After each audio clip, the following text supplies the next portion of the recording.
En el nombre del Padre, del Hijo y del Espíritu Santo. Amén. Dios te salve María, llena eres de gracia, el Señor es contigo.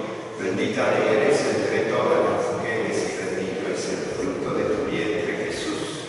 Santa María, Madre de Dios, ruega por nosotros pecadores, ahora y en la hora de nuestra muerte. Ave María Purísima. Sin pecado Ave concebida, María Purísima. sin pecado concebida, Ave María Purísima. sin pecado concebida. Amén. Bien. Gracias por venir a reparar el corazón de María. Los mandamientos de la ley de Dios, como sabemos, son mandatos, no son consejos.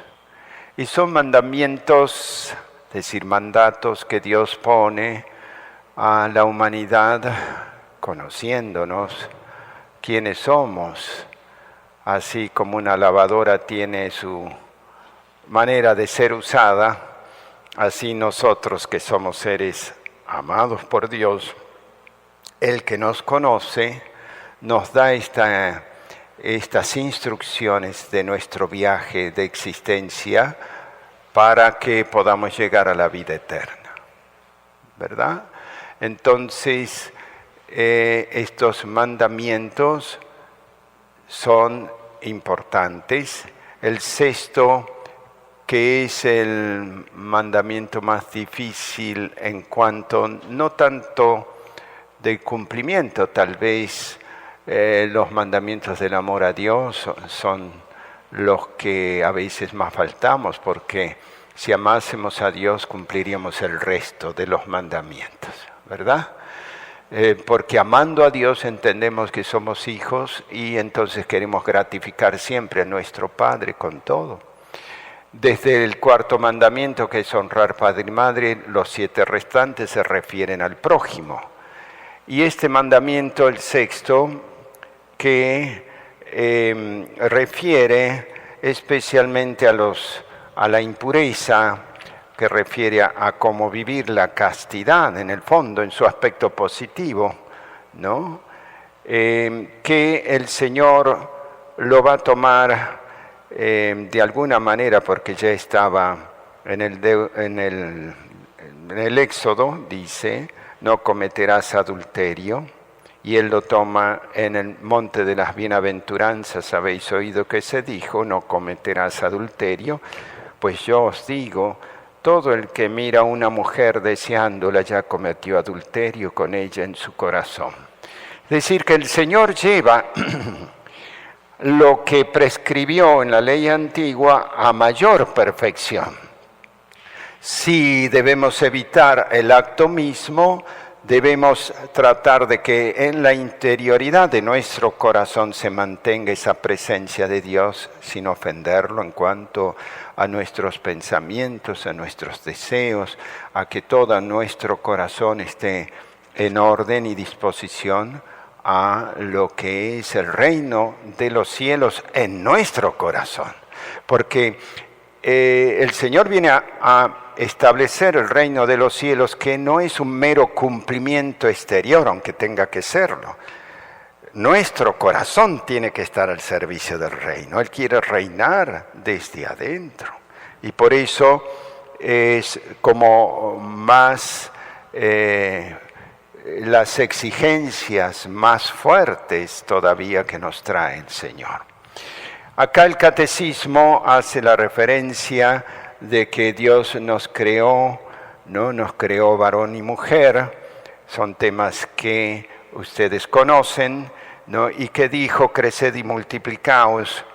El día en que Dios creó al hombre, le hizo a imagen de Dios, lo creó varón y hembra, los bendijo y los llamó hombre, ¿no? Genéricamente en el día de la creación. Génesis 5, 1, 2.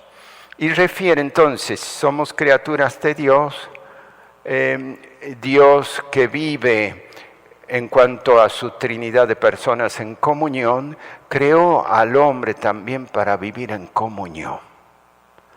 ¿no? El hombre no está solitario. De hecho, no es bueno que el hombre esté solo. Dijo y le creó a la mujer. Después de hacerlo dormir, le sacó de su costado este magnífico don que quiso darle, ¿no? Dios al hombre para que no estuviera solo. Y esta sí que es carne de mi carne, hueso de mis huesos, va a decir Adán. Para que vivan en comunión, y el hombre deja a sus padres para unirse en comunión con la mujer y poder cumplimentar el precepto del amor, que es la multiplicación del ser humano. Está previsto así, de esa forma, en la complementariedad de uno con el otro. Si bien los dos son a imagen y semejanza de Dios, sin embargo, estructuralmente y corpóreamente el hombre es diferente a la mujer y la mujer diferente al hombre. Justamente desde el punto de vista de su realidad psicológica y corporal son diferentes y complementarios, para que se pueda dar este milagro de la vida que Dios quiere. Y Dios quiere que ese milagro de la vida, que es un milagro porque Dios ha previsto que el hombre se una a la mujer para dar ocasión a la vida en una comunión de amor de ambas partes. Es un estallido de co-creación junto con Dios. El hombre se hace enormemente grande cuando procrea. ¿Por qué? Porque en ese momento Dios se hace presente generando lo que tú eres, lo que yo soy. Somos una realidad querida por nuestros padres y co-creadores junto con Dios en ese acto maravilloso que es también la sexualidad, cooperando con el misterio de Dios. Entonces, la sexualidad, dice el catecismo, nos enseña, no es parte de una realidad separada solo del cuerpo, sino que está integrada dentro del concepto de la racionalidad de este hombre y esta mujer, que son seres espirituales. Solamente el hombre carnal y animalizado separa la sexualidad de esa realidad que ha querido Dios, que sea un concepto y un acto, la sexualidad concreta en su uso, que pertenezca a la realidad racional y espiritual del hombre, ¿no? Para que se dé la complementariedad y en una comunión de amor espiritual se realice el complemento de esa realidad corpórea como expresión de esa comunión espiritual de amor.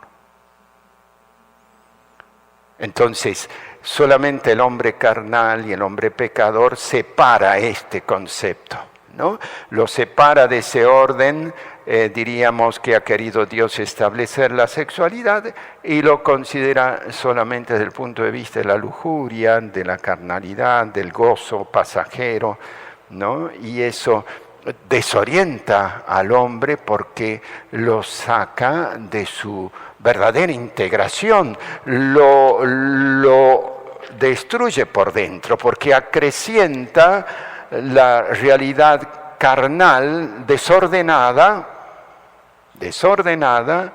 ejercitando una sexualidad separada de esa comunión que ha sido establecida por Dios, especialmente para que sea vigente en el matrimonio, ¿no? Bendecida por Dios. El hombre separa, desgaja esa sexualidad de ese orden.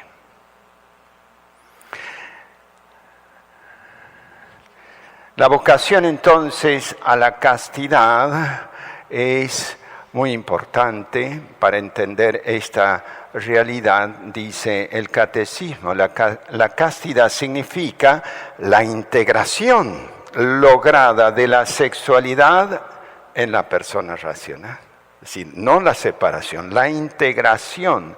Y por ello, en la unidad interior del hombre, en su ser corporal y espiritual.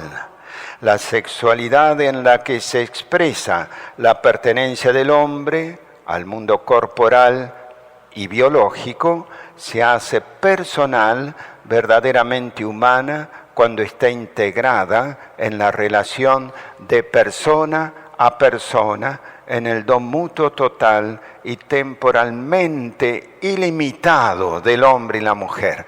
Es decir, como Dios quiere unir a la pareja para que en esa comunión primero de almas y después corpóreamente en el uso de la sexualidad sea una unión ilimitada. ¿Por qué? Porque los hijos tienen que venir de una pareja estable. Porque si no pasa que una madre soltera, al no tener el papá cercano, pues hace que este hijo no se crezca referencialmente, diríamos desde el punto de vista afectivo con su papá. La única referencia que tiene su mamá y de repente a lo mejor su abuelo, pero que no es su padre, o a lo mejor un tío que hace a las veces de papá, pero no es lo mismo. ¿Por qué Dios hace bien las cosas? Quiere que la sexualidad, que es para la procreación, el matrimonio, el fin propio del matrimonio, entre otros, pero uno de los fines principales es la procreación y la educación de la prole. Matrimonio es justamente para procrear. Hoy por desgracia se dan estas uniones, ¿no? Bueno, si nos llevamos bien nos juntamos un tiempo a ver qué resulta. Y si nos llevamos mal nos separamos, pero en el transcurso ya hubieron hijos, después separaciones, después otros papás u otras mamás.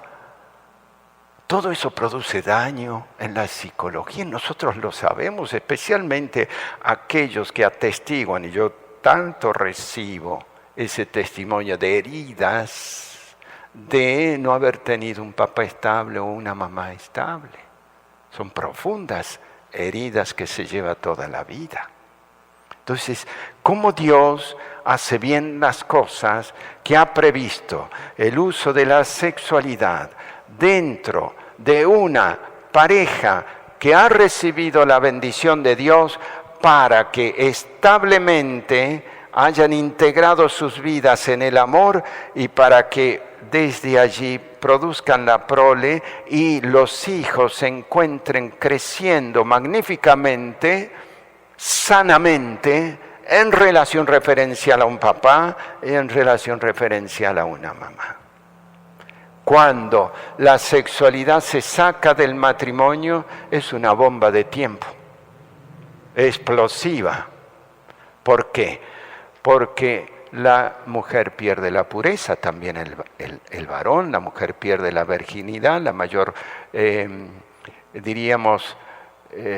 defección la lleva la mujer, ¿no? Aunque el varón también pierde su virginidad.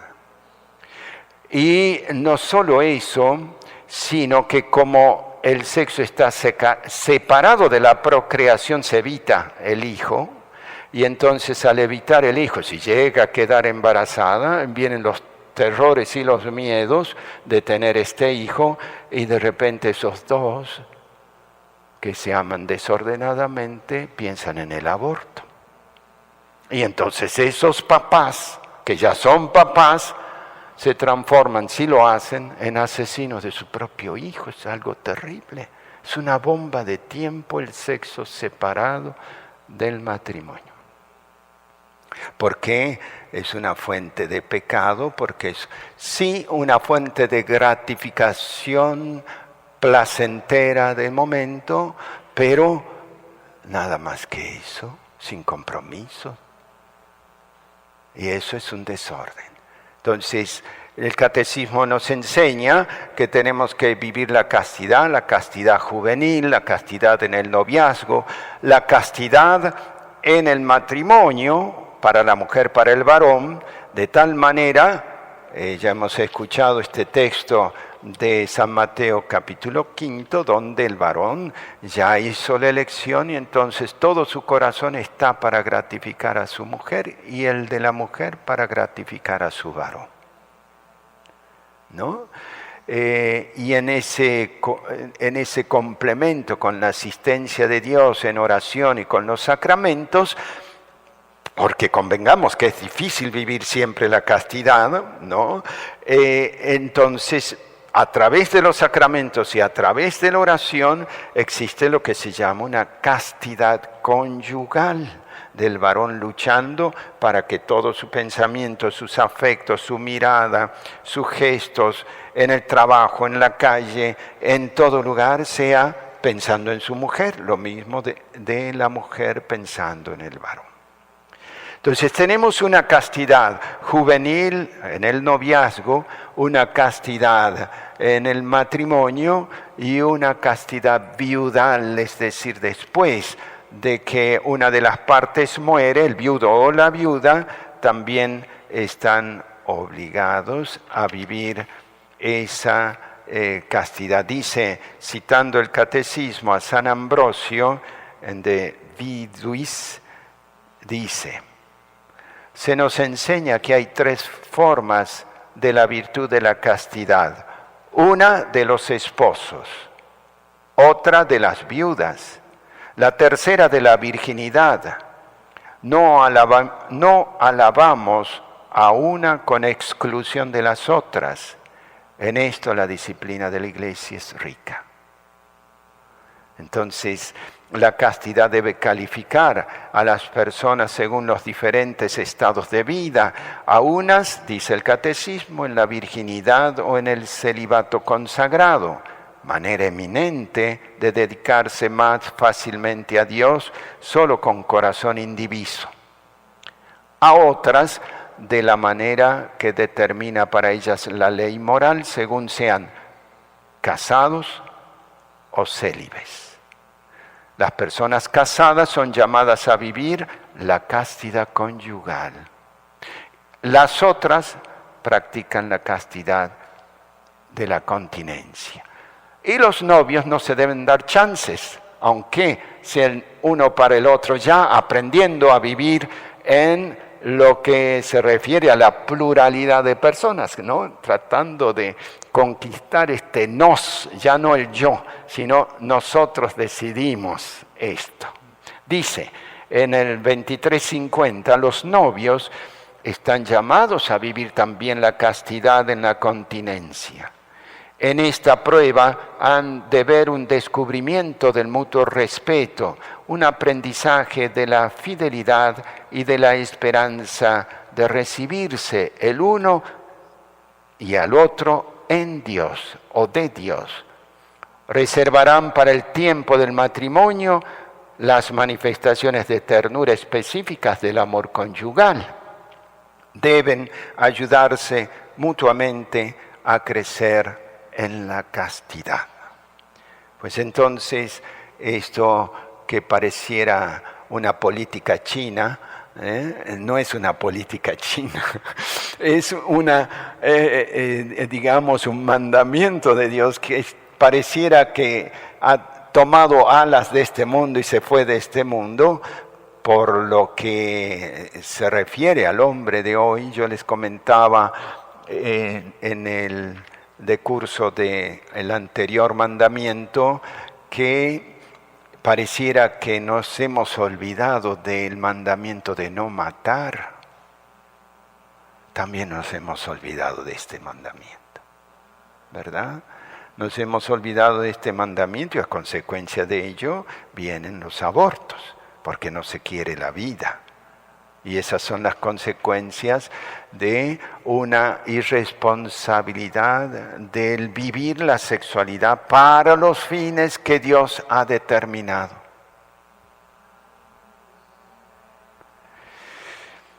Las ofensas contra la castidad, una de ellas la lujuria, voy a definir brevemente como el catecismo dice, es un deseo o un gozo desordenado de placer venéreo. La masturbación se ha de entender la excitación voluntaria de los órganos genitales a fin de obtener placer venéreo. Sigue, ¿no? Esto dice que es un acto intrínseca y gravemente desordenado. La fornicación es la unión carnal entre un hombre y una mujer fuera del matrimonio. Es gravemente contraria a la dignidad de las personas y de la sexualidad humana. Está hablando que las parejas que viven sin el matrimonio viven en una fornicación, viven en pecado. Y muchas veces no lo saben del todo, pero si es una ofensa tan grave a Dios vivir así a consecuencia de ello, se privan de innumerables gracias, no solo para sí mismos, sino también para sus hijos. Porque cuando Dios bendice una pareja, vienen a través de los padres que están consagrados en el amor divino y sellados en el amor divino para ser uno para el otro, una realidad instrumental de bendición para sus hijos. No es lo mismo, dígase, en tal caso, ser hijo de una pareja bendecida por Dios que no serlo. Antes se llamaban hijos naturales, ahora ya se ha dejado de decir eso y me parece bien para no discriminar a nadie. Pero se dan muchas más bendiciones a través de una pareja bendecida, ¿no? Lo cual no significa que un hijo natural no pueda llegar a ser santo, ¿no? Y que tenga que luchar para hacerlo como cualquier seguidor de Dios. La pornografía consiste en sacar de la intimidad de los protagonistas actos sexuales reales o simulados para exhibirlos ante terceras personas de manera deliberada. Es terrible eso porque es atentar contra sí mismo, vulnerar la propia intimidad, porque la realidad sexual se vive en la intimidad, se la hace pública para gestionar el pecado en otros seres humanos. ¿Imaginan cuánto pecado pueden haber a través de las imágenes pornográficas que se han suscitado en tantísimos otros? Eso me hace recordar a los pecados que decía San Felipe Neri de una mujer, un matrimonio hablador, ¿no? Que hablaba mal de otras personas. Entonces les dio la penitencia de desplumar una gallina y de tirar las plumas por todo el pueblo. Y bueno, ¿y ahora qué más hacemos? Ahora tienen que recoger todas las plumas. Es que no se puede recoger todas las plumas. Así como no se puede recoger todas las plumas, imagínense lo que sale al público de las películas pornográficas, imágenes pornográficas y demás. Vaya uno a recoger esos escándalos, vaya uno a pasar años en el purgatorio, quién sabe cuánto, hasta que se recoge el último escándalo de la pornografía, suscitado por mis actos o por los actos de otro. Que pensar en estas cosas, ¿no? Porque hay una reprensión del Señor a todas estas cosas y hoy por hoy se llama, película apta para mayores de 18 años. La pornografía, que yo sepa, no es apta para ninguno. ¿Cómo apta para mayores? El pecado es pecado aquí en la China y siempre será pecado, y lo que es esta ejecución tanto de películas como de imágenes pornográficas, tanto aquellos que hacen o lo producen, tendrán que rendir cuentas. Vayan a recoger las plumas hasta que se termine el último escándalo.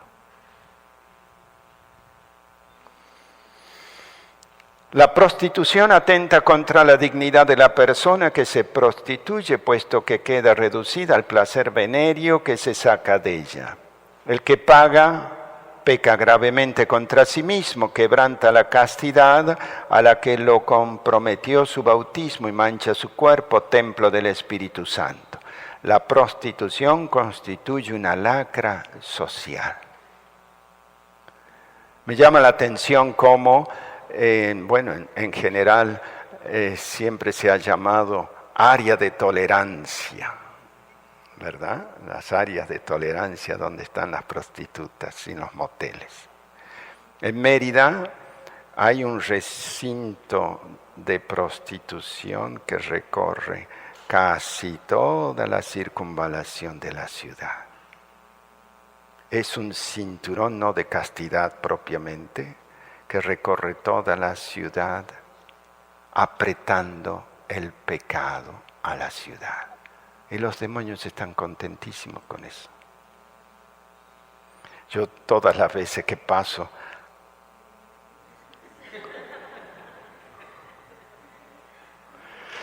la violación, ¿qué cosa es una violación? Es forzar o agredir con violencia la intimidad sexual de una persona. Atenta contra la justicia y la caridad. La violación lesiona profundamente el derecho de cada uno al respeto, a la libertad, a la integridad física y moral. Recordaba hace poco la guerra de Croacia y de Bosnia, porque si Dios mediante vamos pronto a Medjugorje. Saben que Medjugorje está en Bosnia y Herzegovina, es muy cerquita del límite con Croacia, y hubo una guerra tremenda allí, ¿no? La Virgen se había aparecido en 1981 como presagiando lo que iba a suceder ya como 10, 11 años después. Y en medio de esta guerra en Bosnia, un convento de religiosas fue invadido por soldados musulmanes y violadas todas las monjitas, así literalmente hablando de violación. Una de ellas quedó embarazada. Y entonces, ¿qué hacer? Le escribe a la Madre Superiora, lástima no se me ocurrió traerles la carta, es tremendamente testimonial esa carta, porque le refiere a la Madre Superiora: no podré seguir con el deseo de mi corazón, que era ser esposa de Cristo para siempre, pero ahora que Dios ha permitido por esas cosas que uno no entiende, ¿no? Que yo empiece a edificar una vida, le pido que renunciara a la congregación para tener este hijo. Pero eso sí, le voy a enseñar a no odiar, que en realidad lo único que importa en la vida es amar a Dios y amar al prójimo. Y así fue. Y así estará esa monjita, ahora ya no monjita religiosa, educando ese hijo, porque eso fue no hace muy mucho. Se supone que tendrá como 30 años más o menos su hijito, por ahí.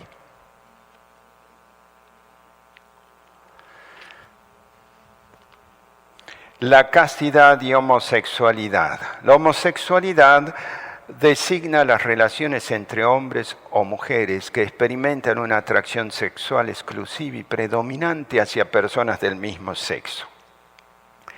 Reviste formas muy variadas a través de los siglos y de las culturas. Su origen psíquico permanece en gran medida inexplicado. Es interesante lo que pone el catecismo, porque como exorcista he podido descubrir muchas veces que el desorden de la sexualidad en uno homosexual, en una lesbiana, cuando es de temprana edad, tiene a veces efectos demoníacos, que ya accionan los demonios en temprana edad, a causa a lo mejor de un abuso, a causa de múltiples conceptos que no vienen al caso, pero que empiezan a tergiversar la afectividad de ese infante o de esa infanta, desde que son tempranitos. Y entonces se descubren que tienen una inclinación evidentemente no heterosexual, les produce eso una gran alteración, porque ¿quién no se da cuenta de que uno es hombre o que es mujer? Y entonces eso les produce, en primer lugar, una sorpresa. En segundo lugar, pienso yo que en aquellos que son edificados en la fe de Jesucristo, una realidad de trabajar para que eso se vaya sanando, que es posible sanar, y es posible sanar grandemente a través de los sacramentos, de la oración y de la liberación, porque si hay heridas, hay que corretear los demonios que están molestando en las heridas del corazón.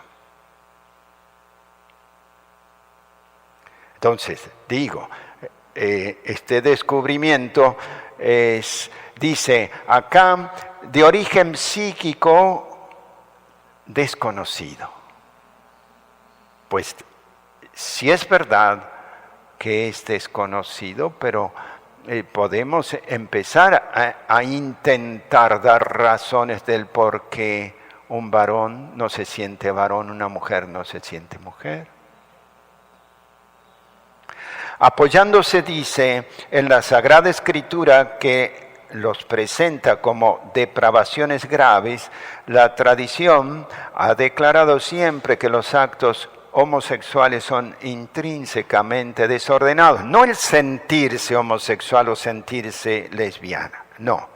Dice, los actos propiamente realizados, actos se refieren a actos pecaminosos realizados de homosexualidad o de lesbianismo, son intrínsecamente desordenados, claro, y atentan contra este mandamiento en la ley de Dios. No le puede agradar a Dios eso. No en nombre del amor, aunque se amen, porque así se dice, se puede uno saltear los mandamientos de Dios. Los mandamientos de Dios son obligatorios para todos. También un homosexual tiene que cumplirlo. También un sacerdote tiene que cumplirlo. También un hombre casado tiene que cumplirlos. Los mandamientos no son exclusividades para algunos que pueden y otros que los parta un rayo. Son realidades que Dios pone a todos para vivir en orden a Él. ¿Verdad? Entonces, dice, un número apreciable, leo esto porque fue muy preciso el catecismo a poner las palabras concretas, ¿no? Que quieren decir mucho. Un número apreciable de hombres y mujeres presentan estas tendencias homosexuales profundamente arraigadas. Esta inclinación objetivamente desordenada constituye para la mayoría de ellos una auténtica prueba, difícil. Yo he conocido gente que tiene esta prueba, esta cruz enorme, y que han luchado, digo, varonilmente, y se han sanado enormemente. Pues una cruz que no se la deseo a nadie, porque es una cruz muy pesada. Pero Dios ama a aquellos que Él les pone las cruces pesadas, los ama más. Entonces, un homosexual, una lesbiana, que se pregunta, ¿por qué soy así yo? Sí que es una cruz que Dios ha permitido para que la lleves bien en honor a Él. No para que tires la chancleta por ahí todo el tiempo, porque eso te va a hacer infeliz.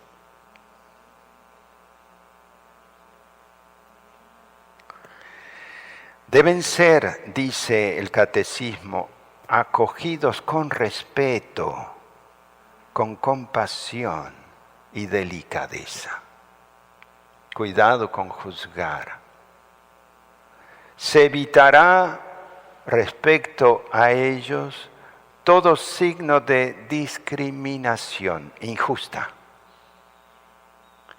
Estas personas están llamadas a realizar la voluntad de Dios en sus vidas y si son cristianas, a unir al sacrificio de la cruz del Señor las dificultades que puedan encontrar a causa de su condición. Jesús vino para ellos y especialmente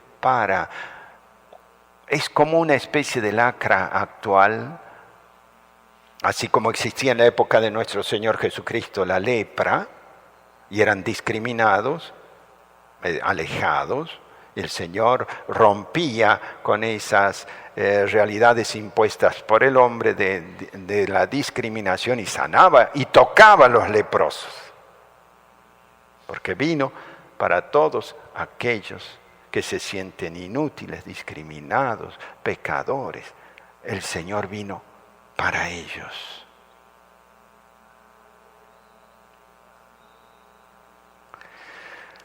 Las personas homosexuales están llamadas a la castidad. No dice otra cosa el catecismo, es muy importante esto.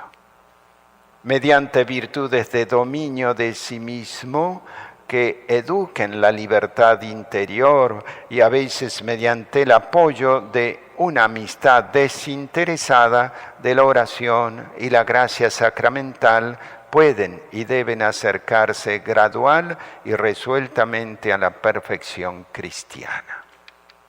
Una amistad desinteresada puede ayudar mucho a crecer, ¿no? A un varón que tiene esta tendencia, un varón heterosexual que le sirva de apoyo y de amistad sana, y un papá que se preocupe de ese hijo, le ayuda enormemente a crecer. Lo mismo para la mujercita.